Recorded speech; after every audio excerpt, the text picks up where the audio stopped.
Me gustaría arrancar preguntándote por un tema que está en agenda, que es la rendición de cuentas, bueno, la Cámara de Diputados la está analizando.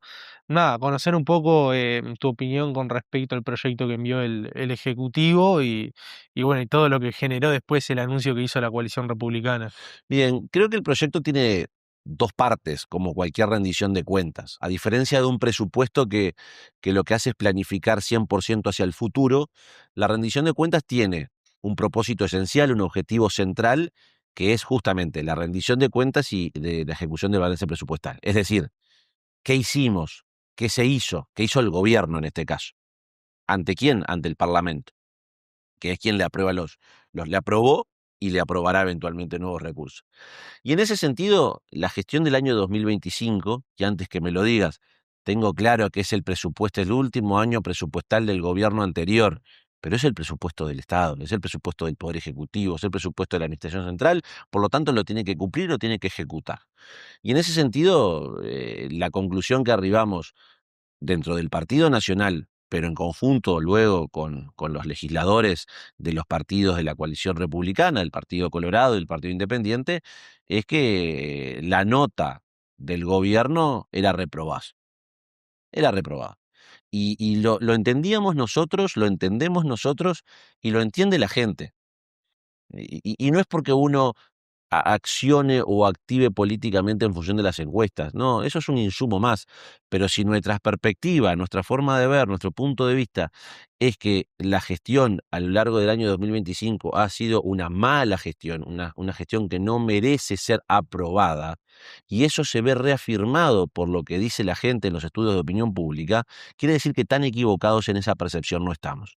Después está la otra parte, eh, que los gobiernos, como cualquiera, incluso el gobierno pasado, utiliza el mecanismo de los proyectos de ley de rendición de cuentas para planificar, ajustar, cambiar, modificar, bueno, me olvidé de hacer esto otro en el presupuesto, lo meto acá, y algunas cosas que no tienen nada que ver con lo presupuestal, pero como esto es una ley que en 90 días, más o menos 100 días, tiene que estar saliendo el Parlamento, ya aprovecho y te meto una reforma al Código de lo Contencioso Administrativo. Por ejemplo, Claro. una discusión que fue un proyecto de ley, un código que fue aprobado por unanimidad en la legislatura pasada, que se trabajó durante muchos años y que el gobierno, el Poder Ejecutivo, pretende modificarlo unos 15 a 20 artículos, no recuerdo exactamente la cantidad, en este plazo tan exiguo. Entre ellos, el tema de que el silencio de la administración pase a no tener ningún efecto. Entonces, realmente, esos dos componentes. Bueno, lógicamente, la coalición republicana, el Partido Nacional, el Partido Colorado, el Partido Independiente, entendimos que en función de esa mala nota que recibía el gobierno en el 2025 no merecía su aprobación. En general, ¿eso quiere decir que no estamos dispuestos a acompañar artículos particulares que entendamos que pueden ser buenos para nuestro país? Pero eso, una cosa no tiene nada que ver con la otra. De hecho, es lo que han hecho gobiernos y oposiciones a lo largo de todo este último tiempo, y podría decir de este siglo y del siglo pasado. Entonces, tampoco hay que sorprenderse. El gran problema aquí, o lo particular que tiene este periodo de gobierno, esta legislatura, es que el gobierno no tiene mayoría parlamentaria en la Cámara de Diputados. Ojo, no la tiene porque la gente no se la dio. Entonces, no es que es un capricho de la oposición, la gente no le dio la mayoría parlamentaria. Entonces, ahí es donde el gobierno, al no tener la mayoría dada por la gente, tiene que construirla en la lógica parlamentaria. Y tampoco ha tenido buenas acciones el gobierno que merezcan su validación. Por ejemplo, el año pasado, cuando el Partido Nacional sí le votó el presupuesto en general, porque entendíamos que había que darle esa carta de crédito, ese voto de confianza al gobierno para planificar su presupuesto, el gobierno se dedicó, una vez aprobado, a camisetear, a decir el presupuesto con mayor aprobación de la historia democrática del país, más de 80 diputados. Esa frase Maquiavelo, que lo primero que hace el ciego cuando empieza a ver es tirar el bastón.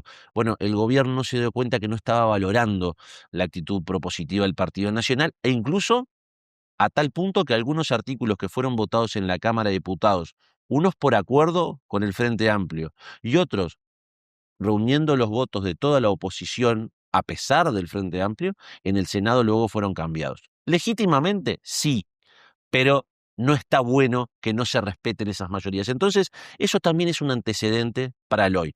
Después, respecto a los efectos, yo he escuchado en estos últimos días a queridísimos compañeros opinar sobre si la foto, la no foto, el ángulo de la cámara, los metros cuadrados de la sala. Yo qué sé, yo me quedo con lo principal y no con lo anecdótico. Yo me quedo con tres partidos de oposición, con el Partido Nacional, el Partido Colorado y el Partido Independiente, haciendo a lo que la gente nos está pidiendo, que es júntense, déjense de embromar y plántensele al gobierno diciendo de las cosas que están mal y acompañando las cosas que están bien y tratando de mejorar lo que se pueda. Y eso es lo que está haciendo la coalición. Después, si la sala era más chica de lo que tendría que ser, si había más cámaras, menos cámaras, cómo se paraban uno, si uno tenía el celular en la mano, bueno, la verdad, yo no soy comentarista. El tiempo de los comentaristas de fútbol se terminó, por lo menos a nivel mundial, se terminó el pasado domingo, aunque los hermanos argentinos siguen elevando alguna cuestión. Muchachos, ¿con qué nos quedamos? ¿Con el mensaje que transmitimos? ¿Con lo importante, con la firmeza, con la validez de eso? ¿O con el tipo de foto que se saca? Yo me quedo con lo central. La coalición unida mostrando un posicionamiento común de cara a lo que se viene. Uno de los temas que generó por lo menos controversia en todo este tema fue el tema de las partidas a las primeras infancias, Ujú, que entiendo que es uno de los temas particulares que se va a ujú, tener que terminar votando. Se ha dicho mucha cosa después del anuncio de ustedes. ujú. eh, Nada, se quiere cambiar un poco el método del envío del dinero, quiere que sea por efectivo y se va a aumentar. Poco se ha dicho mucho de que no están apostando a las primeras infancias. eh, ¿Qué es lo que pasa con ese tema? Creo que la reacción del gobierno, primero de la bancada, de legisladores del Frente Amplio, luego de algún actor, incluso del Poder Ejecutivo, diciendo a modo de berrinche, esto no es contra el Frente Amplio, esto es contra la gente, contra los más pobres. Les duró 48 horas, ¿no? Eso fue un jueves, 48 horas hábiles. Eso fue un jueves. Al lunes siguiente, el ministro de Economía dijo lo que nosotros le habíamos advertido y habíamos anunciado, que ante la eventualidad de no aprobarse el proyecto de ley de rendición de cuentas, el gobierno tiene herramientas, tanto reglamentarias como eventualmente a través de proyectos de leyes ordinarias o comunes, para aprobar, por ejemplo, este tipo de acciones, para aumentar partidas. Lo puede hacer de manera propia el Poder Ejecutivo. Hay un artículo, el artículo 41 de la Ley 17.930, que le permite aumentar hasta un 6% la ejecución o el monto de determinados rubros, entre ellos los que tienen que ver con las partidas. Después está la otra discusión en cuanto al modelo, el formato. El año pasado el gobierno, el actual gobierno, eligió incrementar en aplicación de esta lógica el bono crianza. ¿Qué sucede? Y nosotros eso lo acompañamos, lo vimos bien, no tuvimos ningún reparo. Pero ¿qué pasa? El gobierno siente la necesidad de lo refundacional. Entonces ahora viene con el tema de la partida única. Claro, para esa unificación requiere ley. No tiene por qué ser una rendición de cuentas, aclaro, Ya, pero requiere ley porque hay partidas, como son legales también, para que el marco normativo no tenga ninguna sorpresa o exista algún tipo de reclamo, la unificación legal es lo correcto. Fantástico. Claro, pero ¿qué pasa? Dentro de esas partidas que se unifican, o esas prestaciones que se unifican, hay algunas que tienen contraprestación y otras que no. Entonces, claro, ahí es donde entra el debate. ¿Qué prima? ¿La contraprestación de aquellas que lo tienen o la no contraprestación de aquellas que no lo tienen?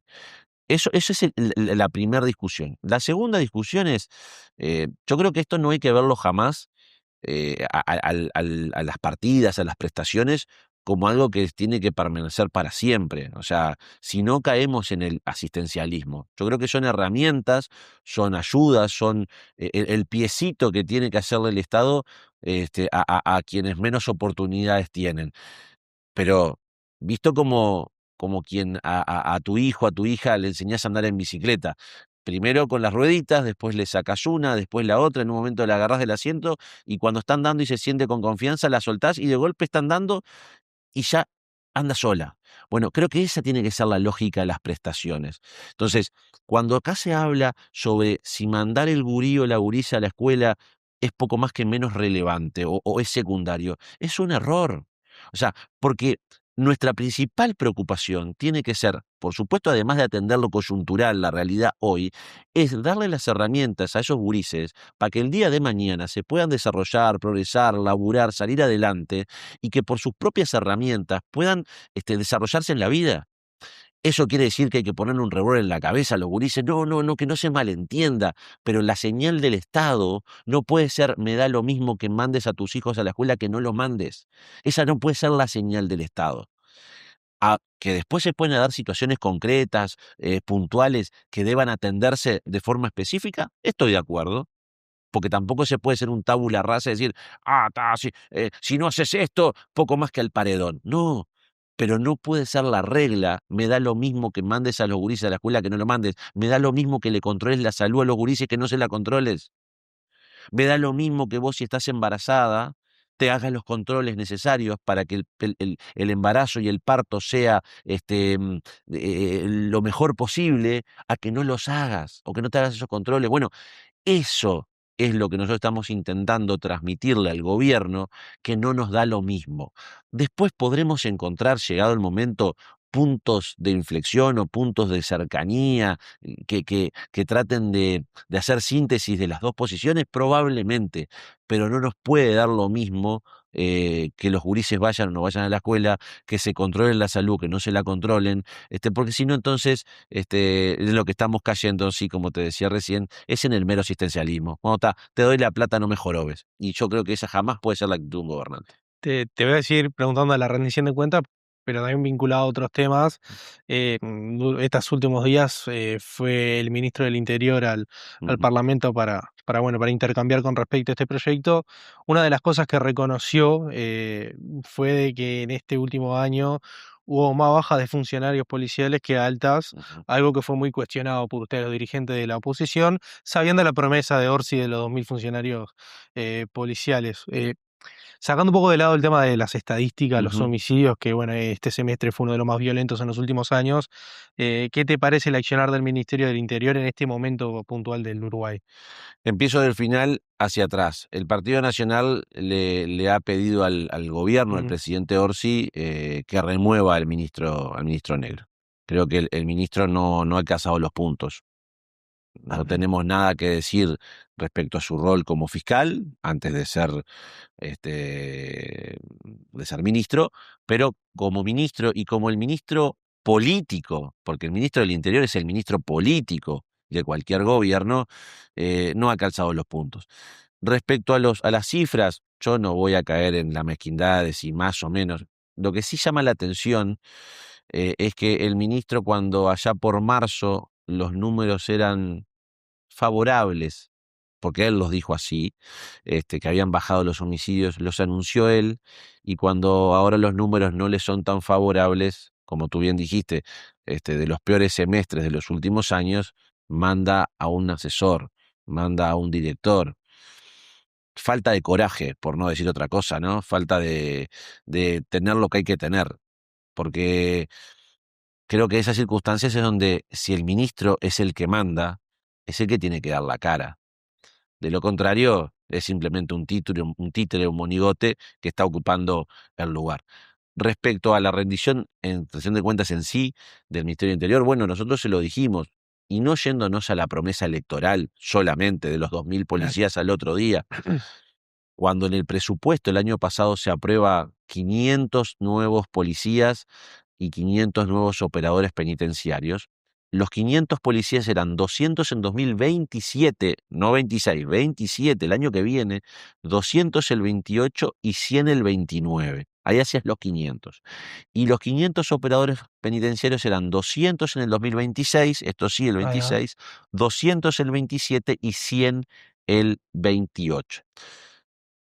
El viernes de la semana pasada, no, de la otra semana, fueron los funcionarios civiles penitenciarios. Y ahí denunciaron que siendo, creo que 10 de julio, todavía no se había hecho el llamado a concurso. No habían empezado a trabajar, por supuesto, no se habían capacitado ni ahí, no habían llamado a concurso. Nosotros lo dijimos, lo denunciamos públicamente. El ministro venía a los pocos días. Casualmente, 2 días antes de venir el ministro, hacen la apertura al llamado. Llamado que en realidad van a poder inscribirse recién en agosto. Y la capacitación y toda la parte preliminar va a llevar unos cuantos meses. El ministro habló de con suerte en diciembre, es decir, se perdió un año. Entonces, ahí se ve el grado de improvisación y la desesperación ahora por crear 300 policías más.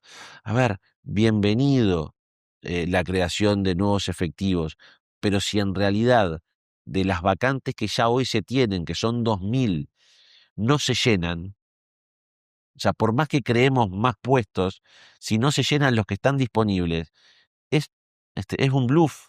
Entonces, estamos cansados, en definitiva, que la actitud del ministro del Interior, que dista mucho de ser lo que fueron los ministros del Interior del gobierno del presidente Lacalle Pou, lamentablemente vemos a un burócrata cuyas preocupaciones en la rendición de cuentas está nuevamente en cambiarle el nombre a la cédula de identidad.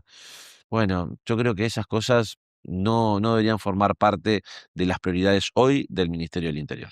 Te preguntaba puntual por el ministro Negro, por un tema obvio de que el otro día salieron las estadísticas, los números aumentaron con respecto al primer semestre de 2025, Mm. 6,6% los homicidios. Se supone que en los próximos días, según había anunciado el ministro, el próximo viernes van a salir las patrullas militares a los barrios más complicados de Montevideo. ¿Qué te genera ese tema? Porque lo van a manejar policía, pero son vehículos militares, en fin. Bueno, un nuevo ejemplo de la improvisación. Y a tal punto llega la improvisación que dos ministros de Estado se contradicen en el término de una semana yendo al Parlamento. Mientras que el ministro del Interior y otros jerarcas del gobierno también, y parlamentarios del gobierno también, insistían que no era necesaria una ley habilitante ante la eventualidad que efectivos militares tuviesen que conducir inicialmente los Mamba, ahora son los otros vehículos blindados Mm. porque salieron a anunciar los Mamba sin hablar con Estados Unidos antes, que fue la donación modal, es decir, yo te lo doy, te los dono, te los regalo, te los obsequio, pero con el propósito de las misiones de paz, no para tareas internas o de frontera. Bueno, no lo habían hablado con Estados Unidos y por lo tanto eso quedó de lado. En este tiempo los funcionarios militares capacitaron a los funcionarios policiales. Bueno, en esta situación eh, no requería marco legal porque no hay ningún funcionario militar, ningún efectivo militar involucrado en la tarea en sí. Pero ahí vimos como la ministra decía que tenía que haber ley habilitante y el ministro del Interior no. Salieron en una conferencia de prensa con el presidente de la República sin siquiera haber terminado de afinar esos detalles.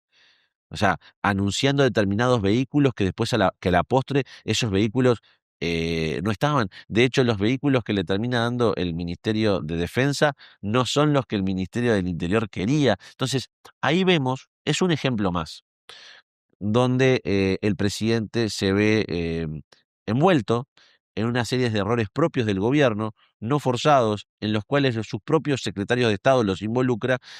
Ahora, respecto al tema de fondo, respecto a que el Estado utilice y cuente con todos sus instrumentos para el combate a la delincuencia, al narcotráfico, al crimen organizado, nuestra única respuesta es que estamos de acuerdo. Ahora, lo que nos llama la atención y no podemos entender y no aceptamos es el grado de improvisación del gobierno. Hace 3 meses, 4 meses, presentaron un supuesto plan que de esto no decía nada. Entonces, la verdad, 5 años en la vida de cualquiera de nosotros es mucho tiempo y ya se rifaron el 25% de ese tiempo, che. Me parece que es hora que el gobierno, el presidente, tome cartas en el asunto y no permita que le sigan robando el tiempo a la gente, a los uruguayos, que es lo más preciado que se puede tener. Te voy a cambiar de frente totalmente. Voy a volver al Parlamento. Hace un mes capaz denunciaste a través de Twitter una situación bueno, con otros legisladores del Frente Amplio cuando se estaba debatiendo las investigadoras por Mm, ACE, en donde, bueno, te habían amenazado por unas declaraciones tuyas que habías dado mm. en 2023. ¿Cómo está hoy ese relacionamiento con la bancada oficialista después de un tema bueno, que generó mucha controversia? A ver, yo soy de los que trato de, en el trabajo, tener un buen vínculo personal, porque en definitiva puedo tener diferencias políticas y en algunos casos estar en las antípodas de lo que algunos colegas pueden pensar, pero no dejamos de ser personas y tenemos que convivir. Ahora, en este tiempo de la rendición de cuentas, yo veo más a mis colegas parlamentarios desde las 9 de la mañana hasta algunas veces 10, 11 de la noche que a mi familia. Entonces, si vos no te llevas bien con personas que convivís tantas horas, Claro. es muy jodido. Pero realmente yo creo que sí se ha visto afectada sobre todo en esas conversaciones que uno tenía mano a mano para coordinar ciertos aspectos del trabajo diario. Porque yo la verdad, yo puedo contigo, con cualquier colega, con cualquier persona, tener diferencias políticas, ideológicas, de club de fútbol, no Claro. importa, de tener diferencias muy importantes, pero no dejar de tener ese respeto y esa convivencia democrática. Pero cuando se ponen algunos elementos arriba de la mesa, cuando te dicen, mirá Juan, que si seguís insistiendo con esta posición te vamos a tirar arriba tal o cual cosa, yo creo que no está bueno. Yo creo que no está bueno. Y más porque yo jamás he tenido esa actitud. No Claro. he tenido esa actitud con ningún legislador del Frente Amplio ni con el partido en sí, de estar tirándole cuestiones personales arriba a el partido o las personas. Por supuesto, acciones políticas y diferencias con acciones, con decisiones, es más que válido. Ahora, estar amenazando, no, porque vos esto, vos lo otro, yo creo que es un terreno que no está bueno meterse. Yo, en lo personal, estoy muy tranquilo con las cosas que he dicho, que he sostenido, con las cosas, cómo he actuado, y bueno, por eso me muevo tranquilo en la vida. Eh, no sé si los demás podrán hacer lo mismo. Te hago la última vinculada al gobierno de Orsi, que tiene una desaprobación grande, una de las peores aprobaciones incluso Ujú. de un gobierno frente amplista. Eh, un análisis, no te voy a pedir un Ah, análisis como que largo porque estamos hasta mañana, ah. pero por lo menos en este último tiempo, ¿qué te ha parecido el gobierno? Bueno, a ver, nada es monocausal, seguramente haya muchos factores que influyan en eso. Hay un primer elemento natural, que es que Orsi no es un líder dentro de su partido político como lo fueron Tabaré Vázquez, Mujica o Danilo Stori, que sin ser presidente de la República era uno de esos tres Claro. integrantes de ese triunvirato que hacía sentir su poder a la interna. Y ojo, dicho de buena manera, no de forma negativa, sino decir, bueno, un líder escucha, transmite, pero cuando hay que resolver, resuelve y encamina a la tropa. Si no, no es líder. Bueno, eso en Orsi, que no lo es, se nota. Que hoy por hoy el Frente Amplio carece de ese tipo de liderazgos, también se nota. Que hay una frustración de los gobernantes del Frente Amplio, pero también del votante frente amplista en cuanto al incumplimiento de las promesas, también se percibe. Que hay una frustración en cuanto a que justamente hoy en tiempos donde, y esto capaz que no sea propio solo del gobierno de Orsi, creo que es de todos los gobiernos, la gente exige resultados más inmediatos. O sea, y tal vez hoy le toca al presidente Orsi ser la víctima, y ojo, no se me malentienda, pero ser el sujeto pasivo de esa situación. Y la verdad, y el gobierno del Frente Amplio, este gobierno, el actual gobierno que ya lleva el 25% de su mandato, más del 25% de su mandato, lo que ha demostrado es que no ha estado. Yo dije una cosa cuando estaba por asumir el gobierno, o recién había asumido, me preguntaron cómo yo pensaba que iba a ser el gobierno de Orsi. Yo dije, en el mejor de los casos va a ser un gobierno mediocre, de media tabla, en el mejor de los casos. ¿Pero por qué, diputado? Porque es un gobierno que le falta hambre, le falta vocación de ir para adelante, de energía, voluntad, querer comerse la cancha. Después las cosas te pueden salir mejor o peor, eso nadie es perfecto, pero le falta esa impronta. Y la verdad que en este año casi medio de gestión, rumbo al año y medio, lo que hemos visto justamente es esa carencia de hambre, de energía, de voluntad, de ir para adelante.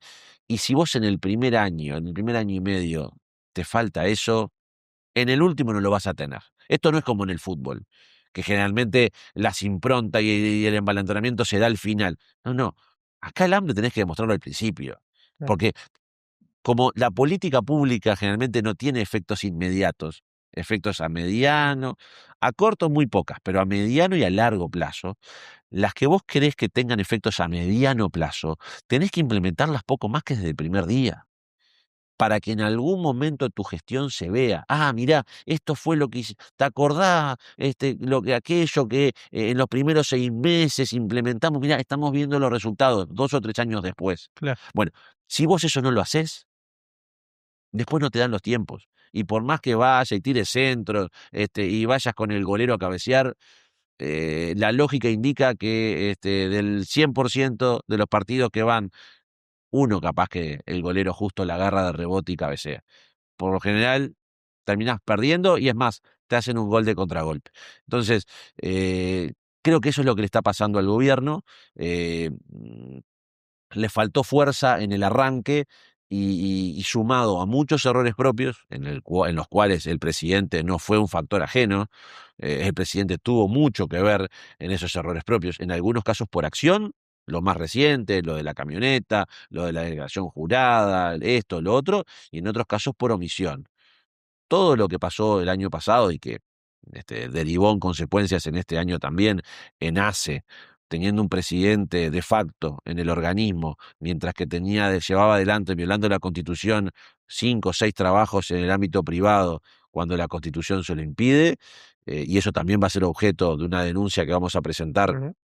con la bancada de legisladores del Partido Nacional.